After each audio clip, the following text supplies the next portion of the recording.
Hello everyone. আচ্ছা, যারা assistant engineer অথবা পলিটেকনিক কলেজের লেকচারার বা জুনিয়র ইঞ্জিনিয়ার যেই চাকরির প্রিপারেশনই নিচ্ছ না কেন, এই কোশ্চেন প্র্যাকটিস সেশন আমি যেভাবে তোমাদের পড়াবো, পরীক্ষার হলে অ্যান্সার করতে গিয়ে এটা খুব কাজে তোমাদের লাগবে। এই কোশ্চেন প্র্যাকটিস করার জন্য আমি এই কোশ্চেন প্র্যাকটিস সেশন স্টার্ট করলাম আমার রেগুলার ব্যাচের স্টুডেন্টদের। এটা তো বুঝেছো, পরীক্ষার হলে খুব অল্প সময় থাকে। এই অল্প সময়ের মধ্যে যদি বেশি কোশ্চেন সলভ করতে হয়, শুধু থিওরি পড়ে হবে না, কোশ্চেন প্র্যাকটিস করতেই লাগবে। এবং গুপ্তার বই হচ্ছে এমন একটা স্ট্যান্ডার্ড বই, এই বইটা যদি তুমি বুঝে, মুখস্থ করে নাই কিন্তু বুঝে, এবং এই বইয়ে যে কোশ্চেনগুলো রয়েছে সেই কোশ্চেনের সব রকম ইনফরমেশন নিয়ে যদি প্র্যাকটিস করো, তাহলে খুব ইজিলি যে কোনো চাকরি ক্র্যাক করতে পারবে। হ্যাঁ, অবশ্যই সাথে সাথে তোমাকে পিএসসির প্রিভিয়াস ইয়ার, যারা অ্যাসিস্ট্যান্ট ইঞ্জিনিয়ার প্রিপারেশন নিচ্ছ, গেটের প্রিভিয়াস ইয়ার, এগুলো সলভ করতে হবে, ঠিক আছে? এটা একদম বেসিক ফাউন্ডেশন। আমি আশা করি এই প্র্যাকটিস সেশনের প্রথম অধ্যায় আমি যে গুপ্তার বইয়ের প্রত্যেকটা কোশ্চেন সলভ করাবো, সেটা খুব সাকসেসফুল হবে তোমাদের পরীক্ষার হলে অ্যান্সার করতে পারার জন্য, ঠিক আছে? এবং আমার যে স্টুডেন্টরা বিভিন্ন প্রাইভেট চাকরির সাথে জড়িত, টোটাল সিলেবাস কভার করার সময় পাচ্ছ না, তাদের এটুকুন আমি এই ভিডিওর মাধ্যমে জানাতে চাই যে তোমরা এই কোশ্চেন প্র্যাকটিস সেশনটা খুব ভালো করে অ্যাটেন্ড করো, ঠিক আছে? তুমি দেখবে টোটাল সিলেবাস কোশ্চেনের মাধ্যমেই আমি তোমাদের সলভ করিয়ে দেব। খুব ভালো করে এরপর থেকে ক্লাসগুলো দেখা শুরু করো। হ্যালো এভরিওয়ান, আমার ভয়েস শোনা যাচ্ছে?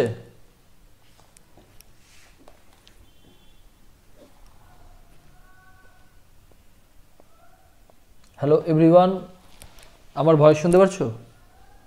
হ্যাঁ স্যার, শোনা যাচ্ছে। আজকে থেকে তোমাদের কোশ্চেন প্র্যাকটিস সেশন শুরু করব, ঠিক আছে? যেহেতু মোটামুটি যেটুকুন পিএসসি অফিস থেকে খবর পাওয়া যাচ্ছে, খুব তাড়াতাড়ি অ্যাসিস্ট্যান্ট ইঞ্জিনিয়ার পিএসসি হয়তো বেরোতে পারে, ঠিক আছে? তোমাদেরই বন্ধু সোহম, ওর ইন্টারভিউ ছিল লাস্ট উইকে। ও জিজ্ঞাসা করেছিল, ওকে যেটা বললো যে 9 তারিখে একটা ওবিসির একটা কিছু মামলা চলছে, ঠিক আছে? ওবিসি ক্যাটাগরির রিজার্ভ স্টুডেন্টদের নিয়ে। এবার সেটা যদি জট খুলে যায় তাহলে এই মাসের 15-16 তারিখের মধ্যেই বেরিয়ে যাবে, সম্পূর্ণ সব কিছুই রেডি আছে। আর তোমার জুনিয়র ইঞ্জিনিয়ার লেভেলে তো নির্মাণ সহায়কের পরীক্ষা রয়েছে, ঠিক আছে?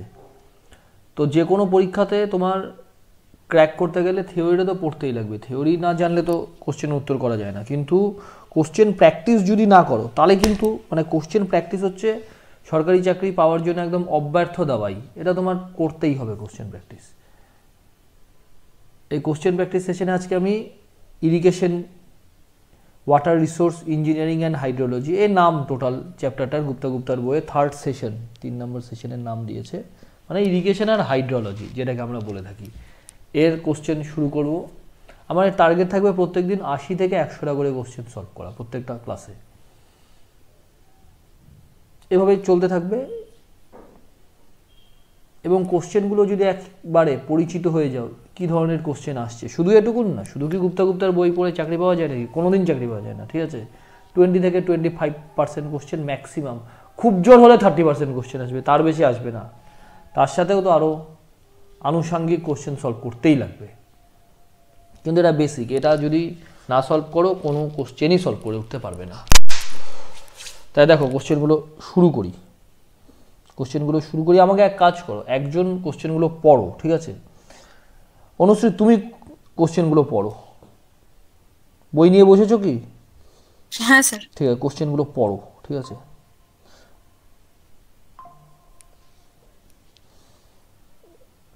দেখো রেডি হতে হতে প্রথম কোশ্চেনটা আমি পড়ে দিচ্ছি।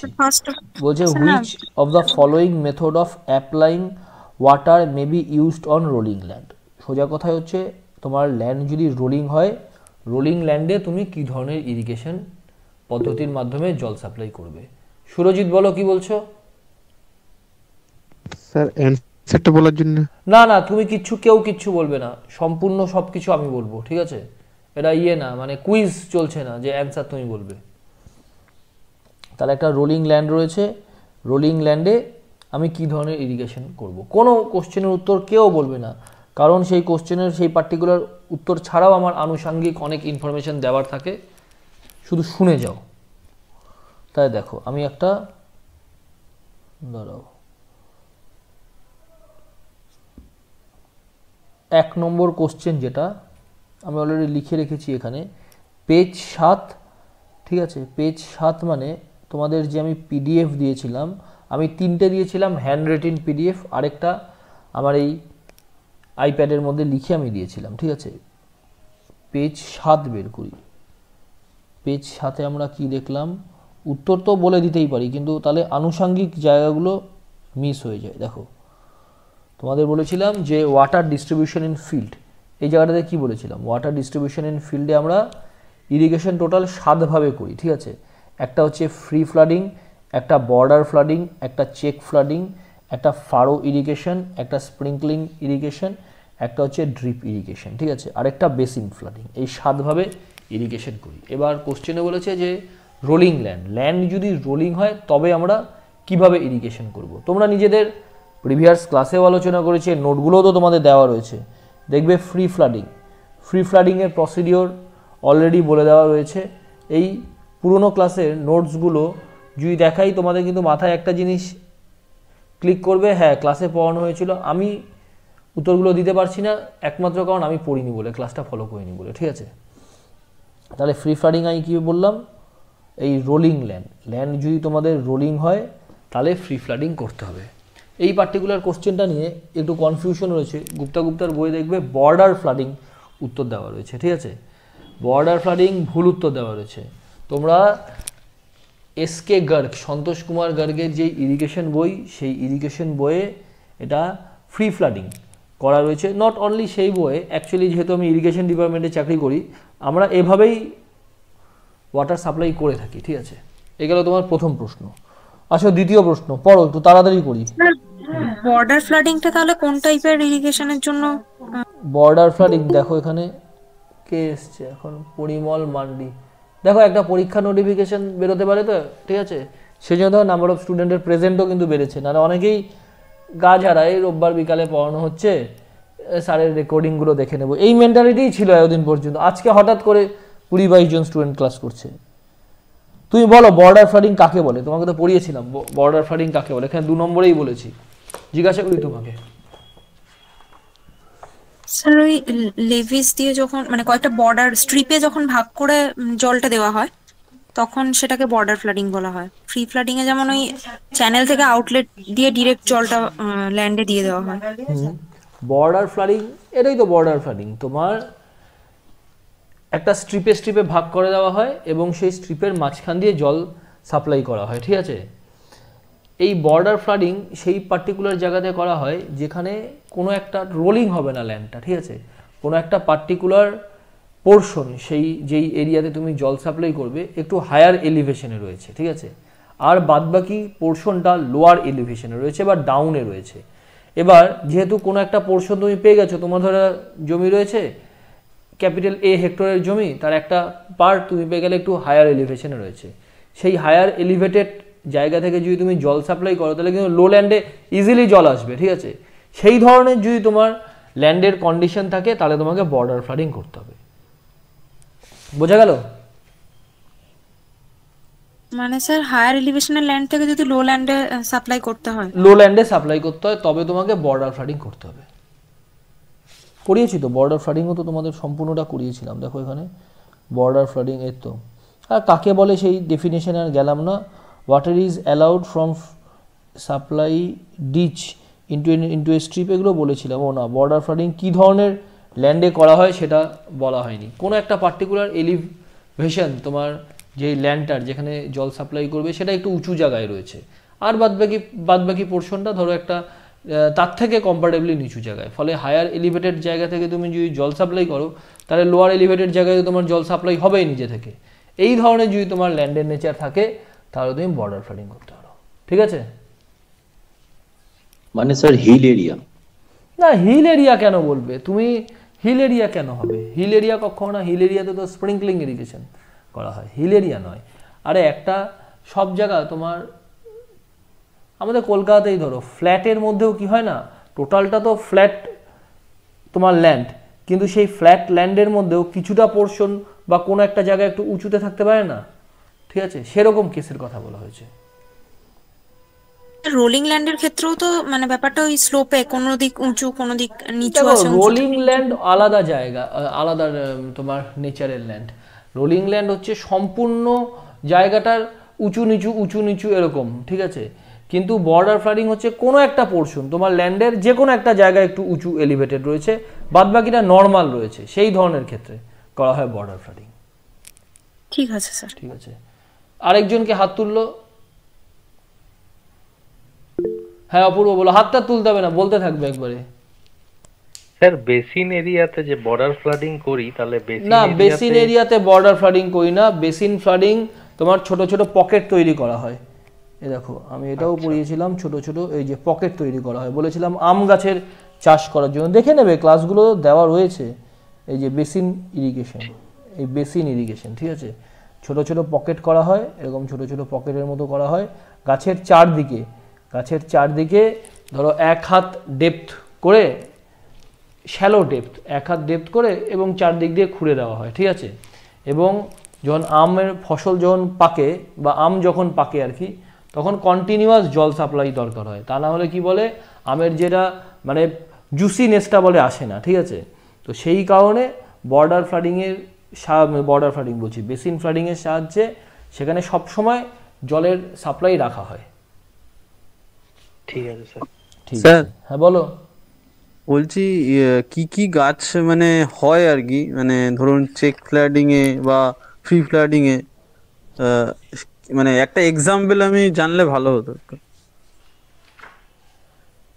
যেমন আপনি এটা বললেন যে ম্যাঙ্গো ট্রি বেসিন ফ্ল্যাডিং এর জন্য, না ওরকম জানা নেই, বুঝছো, আমরা তো সিভিল ইঞ্জিনিয়ারিং ডোমেন নিয়ে পড়াশোনা করি, আমাদের তো আর এগ্রিকালচার কি কি চাষ হয় ওখানে, ওটা আমাদের সিলেবাসের মধ্যেও নেই, ঠিক আছে। ভালো প্রশ্ন তুমি বলছো স্যার, আমিও দেখবো, লক্ষ্য করব, ঠিক আছে, কোথা থেকে ইনফরমেশনটা তোমাকে নিয়ে দেওয়া যায়। যে তুমি বলছো যে ফ্রি ফ্লাডিং যেই ল্যান্ডে করব সেই ল্যান্ডে কি ধরনের চাষাবাদ করব, তাই তো? হ্যাঁ স্যার। আমার পক্ষেও কোশ্চেনটা নতুন, একজন এলো মানে তুমি করলে কোশ্চেনটা। আমরা তো যেহেতু আমরা এই ফ্লাডিং সম্বন্ধে আমাদের সিলেবাসে যে কিভাবে সেই জায়গাতে মানে ডিফারেন্সিয়েটটা আর কি করতে পারবো। ঠিক আছে, ভালো প্রশ্ন করেছো। এটা আমি দেখে কি বই আছে আমাদের এসকে গার্গের ইরিগেশনের বই, সম্ভবত এটা নেই, ঠিক আছে, আমি দেখবো।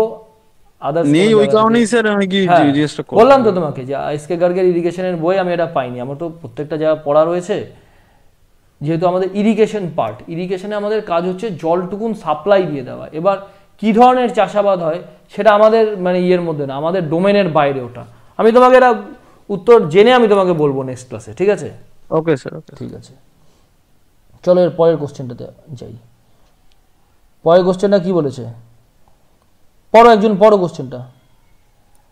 Sir, if the electrical conductivity of water is in between 250 to 750 micromoles per semi at 25 degrees Celsius, then it is classified as. দেখো এটা আমি তোমাদের পড়িয়েছিলাম হচ্ছে পেজ 19, আমি এরকম পেজ করে করে ভাগ করে রেখেছি, তাহলে পেজ 19 আর 27। চলো দেখো কোথায় এটা পড়িয়েছিলাম, পেজ 19 দেখো এখানে লিখিয়েছিলাম তোমাদের। এই পেজ 19-এর আগে পেজ 27টা আগে দেখাই। পেজ 27 এখানে দেখিয়েছিলাম তোমাদের যে এখানে দেখো পরপর কিন্তু কোশ্চেনগুলো পেলে। এই টাইপ অফ ইরিগেশন এখনও পাওনি, পাবে। এই ওয়াটার ডিস্ট্রিবিউশন ইন ফিল্ড এর ওপর ছিল আগের কোশ্চেনটা। এবার হচ্ছে quality of irrigation water. Quality of ইরিগেশনের ওয়াটারের মধ্যে দেখো এখানে লেখা আছে সল্ট কনসেন্ট্রেশন রেশিও, তারপরে 2 নম্বরে আর 3 নম্বরে লেখা আছে সোডিয়াম কনসেন্ট্রেশন, ঠিক আছে। এই দুটোর জায়গা থেকেই কোশ্চেন এসেছে এখানে। তাহলে এই জায়গাটা দেখলে পেজ, আরেকটা পেজ কোন বললাম তোমাদের, পেজ 19 আর 27। চলো পেজ 19-এ দেখি কি লিখে রেখেছি। পেজ 19-এ তার মানে এর ওপর পুরো এক্সপ্লেনেশনটা রয়েছে। দেখো সল্ট কনসেন্ট্রেশন বলেছিলাম যে এই ইলেকট্রিক কন্ডাক্টিভিটির সাহায্যে আমরা সল্ট কনসেন্ট্রেশনটাকে মেজারমেন্ট করি। এর একটা ভ্যালুর রেঞ্জ রয়েছে 0 থেকে 250, 250 থেকে 750, 750 থেকে 2250, আর হচ্ছে মোর দেন 2250। ক্লাসেরই তো তোমাদের পিডিএফ, ক্লাসেই যেটা পড়ানো হয়েছে। এবং বলেছিলাম যে এই 0 থেকে 250কে আমরা বলি C1, 250 থেকে 750কে C2, একইভাবে 750 থেকে 2250কে C3, আর মোর দেন 2250 হলে C4। এইভাবে ক্যাটাগরিতে ভাগ করি। C1 হচ্ছে সুইটেবল ফর ইরিগেশন, C2 হচ্ছে সুইটেবল আফটার লিচিং। তোমার এই কনসেন্ট্রেশন যদি সল্টের 250 থেকে 750-এর মধ্যে থাকে তাহলে আমরা এটা ব্যবহার করতে পারি, কিন্তু লিচিং করার পর। লিচিং কী জিনিস লাস্ট ক্লাসে আলোচনা হয়েছে। আর C3 আর C4 এর নট ইউজড, ঠিক আছে। এবং বলেছিলাম যে C1কে আমরা বলি লো স্যালিনিটি ওয়াটার, তারপরে C2কে মিডিয়াম স্যালিনিটি ওয়াটার, C3কে হাই স্যালিনিটি ওয়াটার, আর C4কে ভেরি হাই স্যালিনিটি ওয়াটার। কোশ্চেনটায় কত রেঞ্জ বলেছে? 250 to 750। কোশ্চেনটায় বলেছে 250 থেকে 750, ঠিক আছে। তাহলে 250 থেকে 750 হলে কী হবে, আমাদের কোন রেঞ্জে আসছে? তাহলে আমাদের আসছে C2 হচ্ছে মিডিয়াম স্যালিনিটি ওয়াটার। তাহলে এটা হচ্ছে আমার মিডিয়াম স্যালিনিটি ওয়াটার। তাহলে 2 নম্বর কোশ্চেনের উত্তর হয়ে গেল বি। 2 নম্বরের উত্তর হয়ে গেল বি, মিডিয়াম স্যালিনিটি ওয়াটার, ঠিক আছে। এটাও ক্লাসে পড়ানো। তারপরে এই জায়গাটাতে আসি। তারপরে জায়গাটা হচ্ছে 3 নম্বর কোশ্চেন। 3 নম্বর কোশ্চেন আর পড়ো।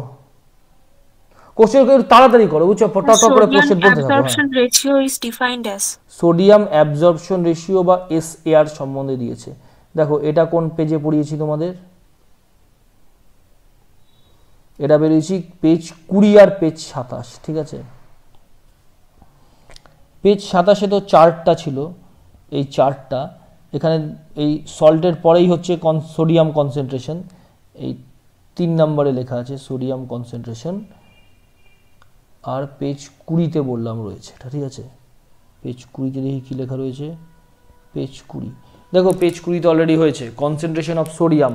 ফর্মুলা বলেছিলাম Na plus divided by root over Ca plus plus plus Mg plus plus by 2।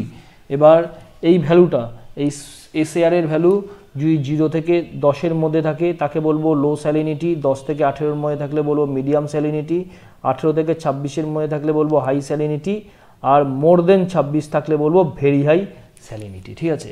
আর এগুলোকে আমরা ভাগ করি এই S1, S2, S3 আর S4 দিয়ে। ব্যাস, কোশ্চেনটাতে কত রয়েছে এই কোশ্চেনে? 18 থেকে 26। 18 থেকে 26 না, দাঁড়াও, এটা হচ্ছে 3 নম্বর কোশ্চেন তো গুপ্তার। 18 থেকে 26 ফর্মুলাটা স্যার, ফর্মুলাটা রয়েছে, তাই বলো? হ্যাঁ হ্যাঁ হ্যাঁ, তাহলে ফর্মুলাটা রয়েছে, ঠিক আছে। তাহলে ফর্মুলাটা রয়েছে হবে সি, ঠিক আছে। ফর্মুলাটা সি অ্যান্সার। তারপরে কোশ্চেনটা কি বলেছে? তাহলে 3-এর উত্তর হয়ে গেল সি। এখানে এই 3-এর উত্তর তাহলে কত হলো?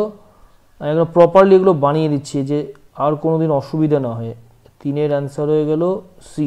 তাই দেখো, যেই প্রসিডিওরে পড়াবো টোটাল কোশ্চেন প্র্যাকটিসগুলো, বোঝা গেছে যে পুরনো যে ক্লাসে পড়িয়েছি থিওরিটা, সেই থিওরির ওপর বেস করেই। ফলে থিওরিটা যদি বাড়িতে না দেখে আসো না, তাহলে দেখো তাহলেও তুমি ক্লাসে বসে বুঝতে পারবে। তুমি বলো স্যার ক্লাসে এসে তো বুঝবোই, একবার তো শুনেইছি আপনার ভাষণ। তুমি থিওরিটা একবার দেখে আসো, তাহলে কিন্তু তোমার অনেক লাভ হবে। আমি বলার আগে আগে তুমি যেগুলো ধরতে পারবে, হ্যাঁ এই পার্টিকুলার জায়গা থেকে কোশ্চেনটা আমি বলছি। তাহলে এগুলো অ্যান্সার লিখলাম, প্রথমটা ডি, তারপরটা বি এবং 3-এর সি। এবার 4 নম্বর কোশ্চেনের উত্তর হচ্ছে পেজ 31-এ করিয়েছি, ঠিক আছে। পেজ 31 বের করি। পেজ 31 কি আছে দেখি। পেজ 31, ও পেজ 31-এ এটাই, দাঁড়াও, পেজ 31 কি আছে কোশ্চেনটা একবার পড়ো তো। এখনই করালেন যেটা, ওটাই এখনই করালাম। তাহলে পেজ 31 কেন লিখে রেখেছি? দাঁড়াও, কোশ্চেনটা আমি একবার দেখি। 4 নম্বর কোশ্চেনটা বলেছে, দাঁড়াও একটু, 4 নম্বর কোশ্চেন পেজ 31 লিখে রেখেছি। 4 নম্বর কোশ্চেন 4 নম্বর কি বলেছে? SAR sodium absorption ratio for high. High হলে কত হয়? ভ্যালুটা কি বললাম? গ্রেটার দেন 26, 18 থেকে 26। তাহলে 18 থেকে 26, ঠিক আছে। এখানে বলেছে the value of sodium absorption ratio for high sodium water lies between. আর গ্রেটার দেন 26 কি হবে তাহলে নিজেরা বলো? Very high. ভেরি হাই 26 থেকে বেশি। ওয়াটার, ঠিক আছে। তাহলে এখানে আমি 31, তাহলে 4-এর অ্যান্সার কত হয়ে গেল? 4-এর অ্যান্সার হয়ে গেল সি, ঠিক আছে। প্রেজেন্টেশনের পেজটা কোথায়? 4-এর অ্যান্সার হয়ে গেল সি, 4-এর অ্যান্সার সি। আমি এখানে পেজ 31 কেন লিখে রেখেছি এটা একবার চেক করে দাঁড়াও, আলাদা কিছু ইনফরমেশন দেওয়ার রয়েছে নাকি এখান দিয়ে। পেজ 31, এটা তাহলে ভুল করে লিখেছি, বুঝছো? পেজ 31 হবে না, এখানে অন্য কোনো কোশ্চেনের নাম্বারিং করতে গিয়ে পেজ 28 হবে। এই পেজ 28 তো হবে না, পেজ 27।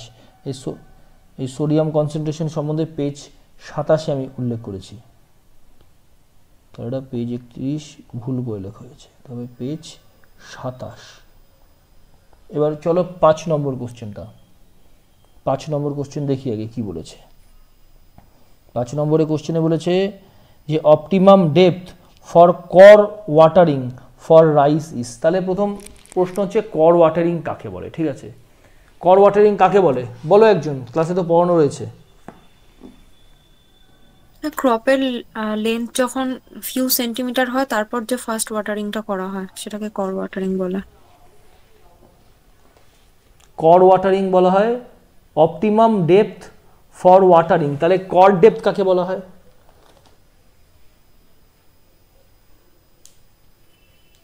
দেখো, কর পিরিয়ড আর কর ওয়াটারিং দুটো রয়েছে, ঠিক আছে। কর পিরিয়ড হচ্ছে first watering after the sewing of crop when the crop is a few centimetre long. তুমি ক্রপ চাষ করলে কিছুটা গাছ, ছোট ছোট চারাগুলো, সোজা কথায় চারা, তুমি চারা চাষ করলে কিছুটা বড় হলো, যে ফার্স্ট যে ওয়াটার দিচ্ছ সেটা হচ্ছে তোমার কর period. The irrigation depth is maximum of all watering depth and it is known as কর ডেপথ। কর ডেপথ হচ্ছে ওই কর ওয়াটারিংয়ে তুমি যেই ডেপথের জল দিলে আর কি, সেই ডেপথ অফ ওয়াটারটাকে বলা হয় তোমার কর ডেপথ, ঠিক আছে। এখানে কোশ্চেনটা করেছে অপটিমাম ডেপথ ফর কর ওয়াটারিং, মানে এখানে কর ডেপথটা জিজ্ঞাসা করেছে। অ্যাকচুয়ালি কোশ্চেনটা একটু মানে আরেকটু ক্লামজি কোশ্চেন, কোশ্চেনের ভাষাটা আরেকটু সঠিকভাবে করা উচিত ছিল এখানে। দেখো কোশ্চেনটা কি বললাম, যে ক্লামজিনেস কেন রয়েছে, বলেছে অপটিমাম ডেপথ, তাহলে ডেপথ চেয়েছে, তাহলে ডেপথ চেয়েছে তার মানে কর ওয়াটারিংকেই তো কর আমরা ডেপথ দিয়ে রিপ্রেজেন্ট করি, তাহলে কর ডেপথ ফর কর ওয়াটারিং, ঠিকই আছে, ঘুরিয়ে লিখেছে একবারে ভাবে, ঠিক আছে। মানে কর পিরিয়ড যেই জলটা অ্যাপ্লাই করছি সেটা হচ্ছে কর পিরিয়ড, এবং এই কর পিরিয়ডে যেই ডেপথের জল আমরা অ্যাপ্লাই করছি সেটা হচ্ছে তোমার কর ওয়াটারিং, ঠিক আছে। তাহলে কর ওয়াটারিংয়ের এটা তোমাদের কোথায় পড়িয়েছি আগে দেখাই, সব পড়া হ্যান্ড রিটেন নোট 1-এ অনেকগুলো 3টে হ্যান্ড রিটেন নোট দিয়েছি। হ্যান্ড রিটেন নোট 1-এর পেজ নাম্বার 8-এ এটা করানো হয়েছে। Handwritten note 1 page number 8, page number 8, ঠিক আছে। দেখো এখানেই করিয়েছিলাম, এই দেখো এই কর পিরিয়ড আর কর ওয়াটারিং, ঠিক আছে। এই প্রথমটা যে first watering after the sewing of crop when the crop is few centimetre long, ঠিক আছে, এটা বলেছিলাম, একে বলা হয় কর পিরিয়ড। আর কর ওয়াটারিং কি, এই কর পিরিয়ডে যেই ডেপথের জল আমরা অ্যাপ্লাই করলাম সেটা হচ্ছে কর ওয়াটারিং। তাহলে এরপর আসছে কর ওয়াটারিং। এই কর ওয়াটারিং হচ্ছে the irrigation depth, irrigation depth maximum. স্বাভাবিক ব্যাপার তো, তুমি তো শুধুমাত্র এই যখন কর ওয়াটারিং করবে তখনই, মানে কর পিরিয়ডে যখন তুমি জল অ্যাপ্লাই করবে তখনই শুধুমাত্র জল দিচ্ছ না, সারা সময়টা যতক্ষণ পর্যন্ত তোমার চারা মাঠে রয়েছে, ঠিক আছে, ততক্ষণ পর্যন্ত, মাঠ বলা উচিত না, খেতে রয়েছে ততক্ষণ পর্যন্ত তুমি জল দিচ্ছ। জলের বিভিন্ন বিভিন্ন স্টেজ আছে, তার বিভিন্ন বিভিন্ন নাম রয়েছে। এর মধ্যে ম্যাক্সিমাম যে ডেপথ জলের সেটা হয় তোমার এই কর পিরিয়ডে, এবং সেটাকে বলা হয় কর ওয়াটারিং, ঠিক আছে। আমি আগেও পড়াতে গিয়ে দেখেছি বিভিন্ন বইয়ে, বিভিন্ন বই বলতে কি, যেগুলো ভারতবর্ষের এখন কোচিং ইনস্টিটিউট রয়েছে তাদের এক একটা টেক্সট বুক রয়েছে, ঠিক আছে, সেখানে অনেক বই কিন্তু ভুল ইনফরমেশন দেওয়া রয়েছে। আমি যা ইনফরমেশন ইউজ করি ক্লাস করাতে গিয়ে সব হচ্ছে এসকে গার্গের, এসকে গার্গের 22 নম্বর রিভাইজড এডিশন 2008, এসকে গার্গের 2008-এ 22 নম্বর রিভাইজড এডিশন। এই পার্টিকুলার বইয়ে যে ভ্যালুগুলো রয়েছে এবং এই ভ্যালুগুলোই আমি তোমাদের ক্লাসে বলি, এবং এই ভ্যালুগুলোই কিন্তু এসকে গার্গের বইটাকেই ইরিগেশন আর হাইড্রোলজির মানে বেস বই হিসেবে ট্রিট করা হয়, ঠিক আছে? এই ভ্যালুগুলোই বলার চেষ্টা করবে এবং এগুলোই মনে রাখবে।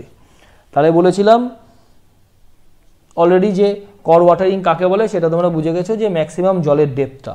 তাহলে আমরা সাধারণত 3টে চাষ নিয়ে আমরা পড়ি ইরিগেশনে, চাষের নামগুলো শুধুমাত্র, ঠিক আছে? কি কি? একটা হচ্ছে রাইস, একটা হুইট, একটা হচ্ছে সুগার ক্যান, ঠিক আছে? তাহলে এইভাবে মনে রাখো না। এই হুইট হচ্ছে, দেখো কিছু একটা তোমাকে ছন্দে মনে রাখতেই হবে, প্রচুর বড় সিলেবাস তো। এখন আমি বসে বসে বলছি, আমারও মনে আছে, তুমিও বসে বসে শুনছো, মনে রাখতে পারবে, কিন্তু একসাথে যখন 8-10টা সিলেবাসের কন্টেন্ট মাথায় আসবে, যদি একটা ছন্দে না মনে রাখো, মনে রাখতে একটু অসুবিধা হয়। হুইটে 13.5 ঠিকই রয়েছে গুপ্তার বই, ঠিক আছে? আমার ভুল হয়েছে, 13.5 হচ্ছে হুইটে, তোমার রাইসে হচ্ছে 19, ঠিক আছে? ঠিক আছে, রাইসে 19 সেন্টিমিটার। আর সুগার ক্যানে কোথায়? সুগার ক্যানে হচ্ছে 16.5 সেন্টিমিটার। এভাবে মনে রাখতাম যে হুইটে হচ্ছে আনলাকি 13 সেন্টিমিটার, তোমার সুগার ক্যানে এর থেকে 3 ঘর বেশি, আর রাইজে, ঠিক আছে, রাইজে তো বেশি হবেই।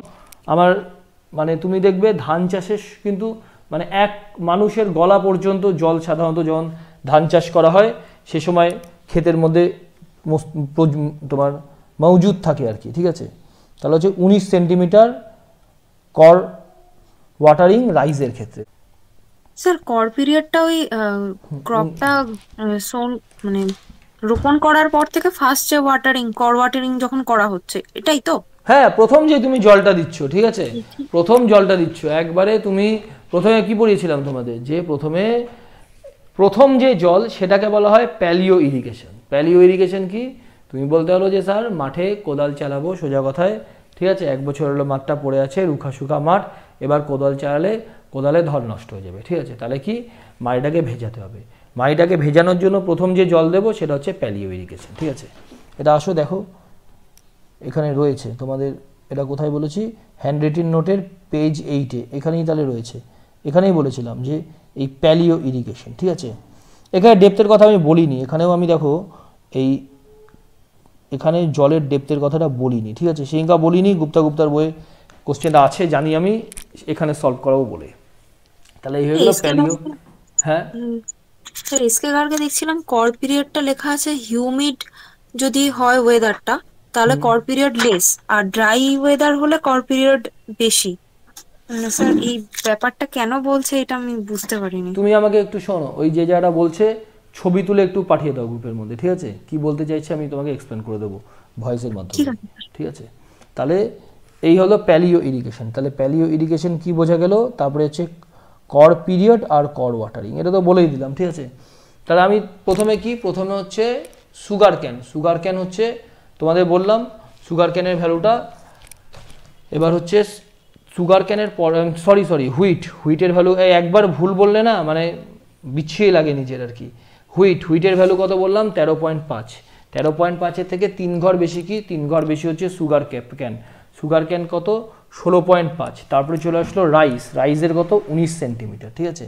এই ভ্যালু আর কি রয়েছে। আসলে পরের কোশ্চেনটা দেখি। পরের কোশ্চেনটা কি বলেছে? বলেছে 6 নম্বর কোশ্চেন। 6 নম্বর কোশ্চেনে তো অলরেডি আলোচনা হয়েছে তোমাদের। এই 3 নম্বর কোশ্চেনে যে ফর্মুলাটা রয়েছে, এই ফর্মুলাতে ভ্যালুগুলো শুধু পুট করতে হবে, ঠিক আছে? এখানে Na++ এর ভ্যালু দিয়ে দিয়েছে, Ca++ এর ভ্যালু, Mg++ এর ভ্যালু, 20, 3 আর 1 দিয়ে দিয়েছে। এবার তোমাকে দেখতে হবে যে তোমার কোন রেঞ্জের মধ্যে রয়েছে। আসো এটা দেখি। 6 নম্বর কোশ্চেন। 6 নম্বর কোশ্চেন পেজ 20 আর 27। পেজ 20 আর 27। 20-তে 27-এ তোমার এই চার্টটা রয়েছে, এটা পেজ নাম্বার 27। পেজ 20-তে কি রয়েছে দেখি? পেজ 20-তে রয়েছে এই ফর্মুলাটা পেজ 20-তে লেখা রয়েছে, ঠিক আছে? কোনো ব্যাপার না। এবার এখানে আসো, দেখো এখানে জাস্ট আমি কিচ্ছু করিনি, আমি শুধু ভ্যালুগুলো পুট করে দিয়েছি। এন এর ভ্যালু কত বলেছিল? এন এর ভ্যালু বলেছিল 20, ঠিক আছে? Ca++ এর ভ্যালু কত বলে দিয়েছিল? Ca++ এর ভ্যালু বলেছিল 3, আর Mg++ এর ভ্যালু বলেছিল 1/2 করলে ভ্যালুটা এলো তোমার 14.14, ঠিক আছে? এবার কোন পার্টিকুলার রেঞ্জের মধ্যে রয়েছে? এটা কোন রেঞ্জের মধ্যে রয়েছে? মিডিয়াম হবে স্যার। 0 থেকে 10, 10 থেকে 18, তাহলে 10 থেকে 18 হচ্ছে মিডিয়াম, ঠিক আছে। তাহলে অ্যান্সার দেখি কি রয়েছে, অ্যান্সার দেখি বি, মিডিয়াম সোডিয়াম ওয়াটার, ঠিক আছে। তাহলে এটা হয়ে গেল অ্যান্সার বি। এবার আসে 7 নম্বর কোশ্চেন। 7 নম্বর কোশ্চেন আর কি বলো, এটা বলেছে ডিউটি তোমার হচ্ছে ডেল্টা আর বেস পিরিয়ড, ডিউটি ডেল্টা আর বেস পিরিয়ড এদের মধ্যে রিলেশনশিপ। এটা কোথায় পড়িয়েছি কোন পেজে সেটা শুধু বলে দিই। দেখো এই স্টাইলে পড়াবো তো, ফলে প্রিভিয়াস ক্লাসগুলো তোমাকে দেখে আসতেই হবে। এটা হ্যান্ডরিটিন নোট 2-এর 6 নম্বর পেজে, হ্যান্ডরিটিন নোট 2 বের করি, হ্যান্ডরিটিন নোট 2-এর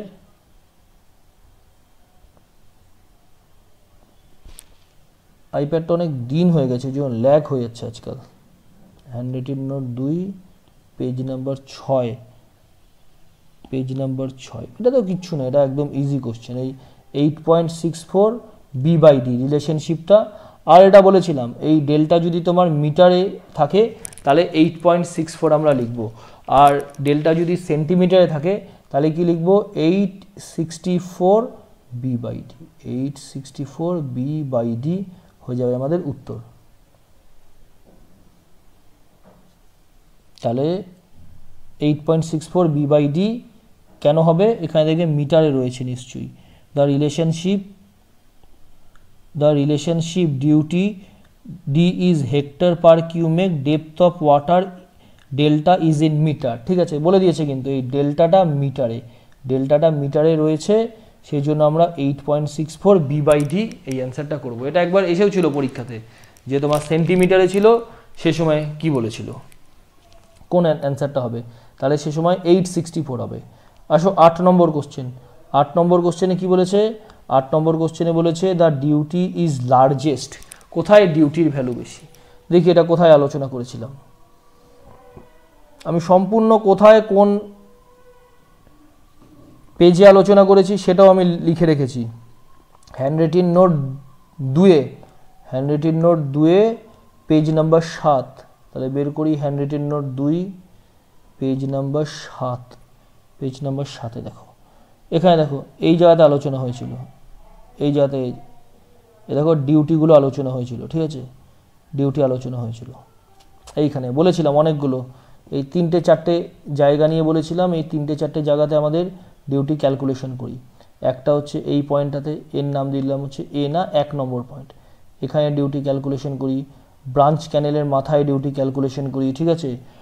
তারপর হচ্ছে ওয়াটার কোর্সে ডিউটি ক্যালকুলেশন করি, আর হচ্ছে ফিল্ডে ডিউটি ক্যালকুলেশন করি। এই 4টে জায়গাতে আমরা ডিউটি ক্যালকুলেশন করি। বলেছিলাম যে জল, হ্যাঁ বলো, কেউ কিছু বললে।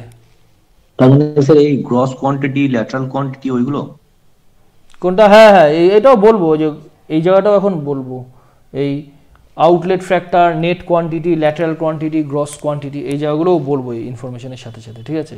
শোনো আগে, এবার কি বলেছিলাম, যে এখানে ধরো 1 কিউমেক জল সাপ্লাই হচ্ছে, দেখো এখানে এভাবেই লিখে রেখেছিলাম, মানে 1 কিউমেকই দেওয়া রয়েছে, যে 1 কিউমেক জল তুমি রিভার থেকে মেন ক্যানেলের মধ্যে সাপ্লাই করলে, ঠিক আছে, ভালো কথা।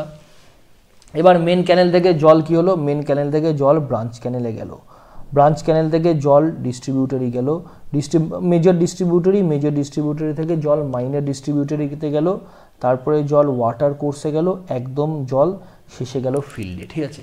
তাহলে ডিউটির ডেফিনেশন কি, ডিউটির ডেফিনেশন হচ্ছে 1 কিউবিক মিটার জল দিয়ে তুমি যত হেক্টরের জমি চাষ করতে পারবে। এটা এইভাবে বোঝো না, সিম্পল।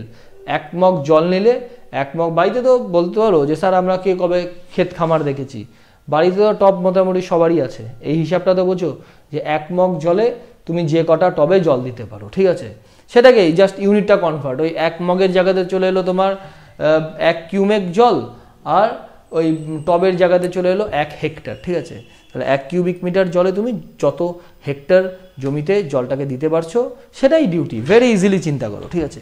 তাহলে বলেছিলাম তুমি এখানে জল কতটা ছাড়ছো, 1 কিউমেক জল সাপ্লাই করছো। এবার তোমার ফিল্ডে কতটা এলো, ফিল্ডে তোমার 0.70 কিউমেক, দেখো এখানে লেখাই রয়েছে, যে থিওরি পড়াই ক্লাসে সেদিনই বলেছিলাম 0.70 কিউমেক জল তোমার চাষযোগ্য জমিতে এলো। তাহলে কি হলো, জলের কিছুটা লস হলো, ঠিক আছে। তাহলে ডিউটির ডেফিনেশন কি, হেক্টর পার কিউমেক। তার মানে ওপরে যে হেক্টরটা তো কনস্ট্যান্ট, তাই তোমার নিচের পার্ট কিউমেক, সেই কিউমেক জলের পরিমাণ কমে গেল, 0.70 হয়ে গেল 0.70 কিউমেক, হোয়ারাস তুমি জল ছেড়েছ 1 কিউমেক। তাহলে কি ডিউটি বাড়বে না ডিউটি কমবে? কি মনে হয়? হেক্টর পার কিউমেক, ঠিক আছে, হেক্টর পার কিউমেক। তাহলে জল তুমি কত ছেড়েছো? 1 কিউমেক জল তুমি সাপ্লাই করেছো।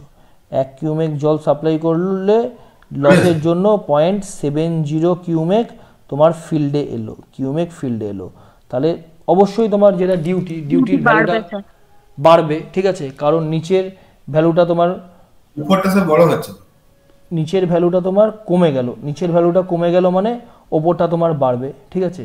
এবার কোশ্চেনে দেখো কি বলেছে, ডিউটি বলেছে লার্জেস্ট, কোশ্চেনটায় দেখো কি বলেছে। আচ্ছা ডিউটি কমবে কে বললো? স্যার আমি ভুল করে বলে দিয়েছি। ঠিক আছে ঠিক আছে, এটা বলো না এই জিনিস, ঠিক আছে। তাই দেখো ডিউটি লার্জেস্ট, এখানে কি বলেছে? Duty largest. তাহলে ডিউটি লার্জেস্ট কোথায় হবে? অন ফিল্ড, ঠিক আছে। এবার এই জায়গাটা তুমি চিন্তা করো, কোন নোটে বললাম এটা? Note number 2। হ্যাঁ, এই জিনিসটা চিন্তা করো যে তুমি বলতে পারো যে স্যার কেন duty largest on the field হবে, ঠিক আছে। একটা জিনিস চিন্তা করো, আমি জল কতটা ছাড়লাম? জল আমি এখান দিয়ে সাপ্লাই করলাম 1 কিউমেক, 1 কিউমেক জল সাপ্লাই করলাম, ঠিক আছে।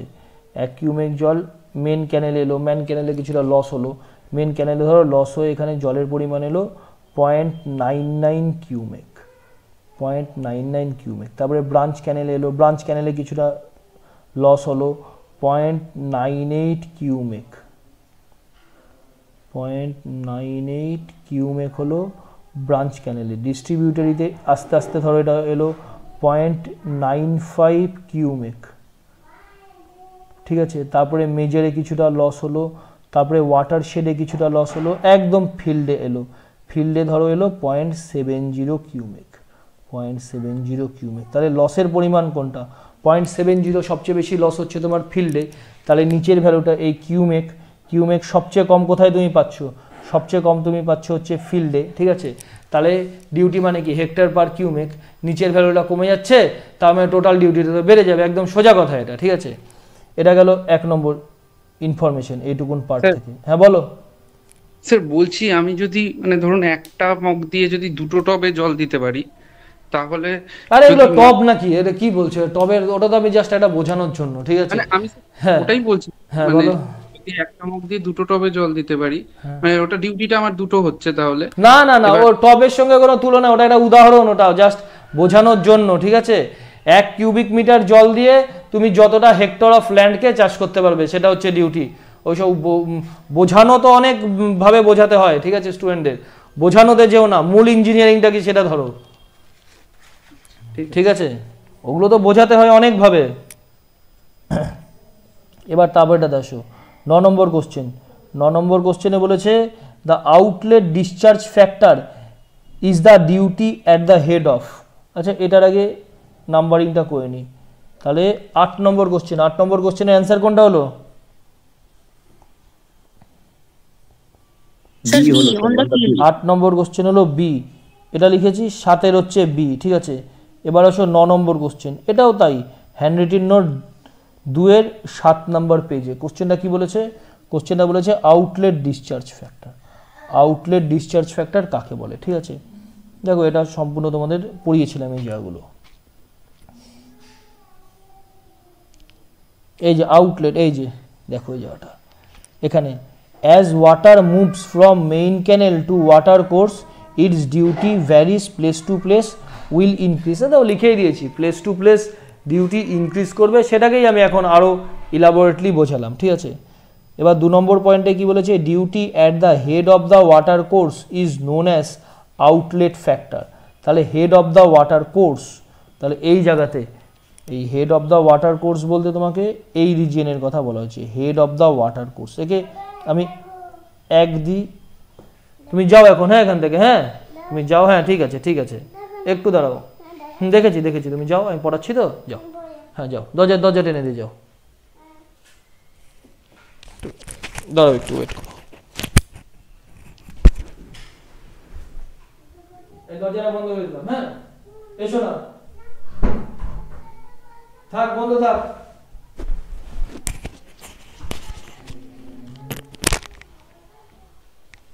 তাহলে head of the water course, head of the water কোর্সের যে ডিউটি তাকে আমরা কি বলি? হেড অফ দ্য ওয়াটার কোর্সের ডিউটিকে আমরা বলি আউটলেট ফ্যাক্টর, আউটলেট ফ্যাক্টর, ঠিক আছে। তারপর ডিউটি, এর পরের পয়েন্টটাতে আসো। Duty at the head of field is known as net quantity. দেখো, শুধুমাত্র গুপ্তার বইয়ে যে আউটলেট ফ্যাক্টর রয়েছে সেটাই যে কোশ্চেনে আসবে এরকম তো কোনো ব্যাপার না, তোমাকে টোটাল থিওরিটাই জানতে লাগবে। তাহলে এই ফিল্ডের, এই ফিল্ড, হেড অফ ফিল্ড, এর ডিউটিকে কি বলে? এর ডিউটিকে বলা হয় net quantity.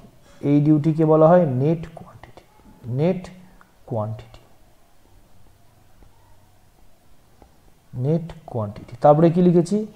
Duty at the head of the branch canal is known as lateral quantity. তাই ল্যাটারাল কোয়ান্টিটি, ব্রাঞ্চ ক্যানেল কোনটা? এই ব্রাঞ্চ ক্যানেলের যে হেড, এখানে যে ডিউটি তাকে আমরা বলবো ল্যাটারাল কোয়ান্টিটি, ল্যাটারাল কোয়ান্টিটি। তারপরে পয়েন্টটা কি বলেছে? তারপরে পয়েন্টটা বলেছে duty at the head of the main canal is known as gross quantity. এই মেইন ক্যানেলের হেডে যেই ডিউটি তাকে আমরা বলবো গ্রস কোয়ান্টিটি,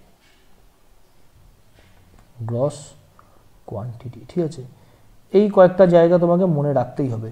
তাহলে কি হলো? একটা হচ্ছে আউটলেট ফ্যাক্টর, একটা নেট কোয়ান্টিটি। দেখো, এভাবেও মনে রাখতে পারো।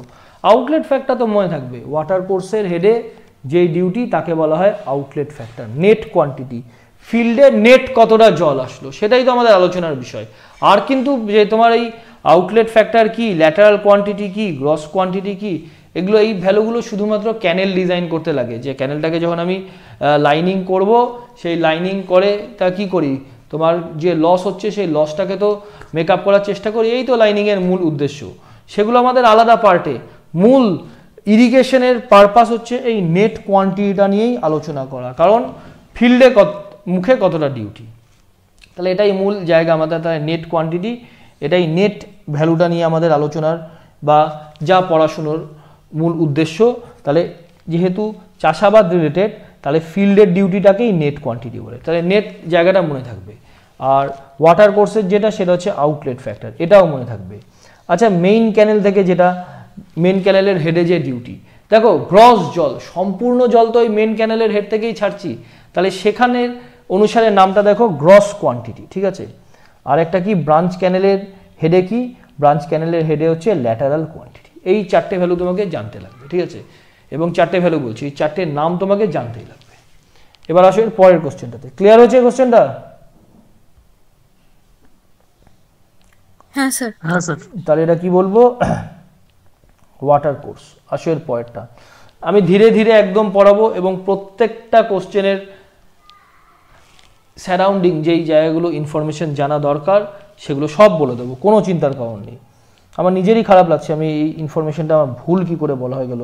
ব্যাপারটা কিছুই না, কিন্তু ব্যাচে একটা ইনফরমেশন ভুল বললে না নিজের খুব খারাপ লাগে, ঠিক আছে। তাহলে এটা কিন্তু একদম ভুলবে না যে হুইট হচ্ছে খারাপ সময়, ঠিক আছে। সেটাকে বলেছিলাম 13.5 সেন্টিমিটার, ঠিক আছে।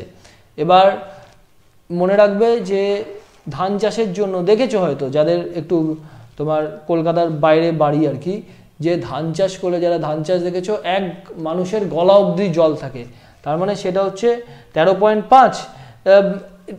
এরপরটা 16.5, 16.5 কোনটা? সুগার ক্যানেটটা। আর মানুষের গলা অবধি জল থাকে, মানে তার চেয়ে বেশি জল ধরলে তো মানুষ ডুবেই যাবে, চাষই করতে পারবে না, ঠিক আছে।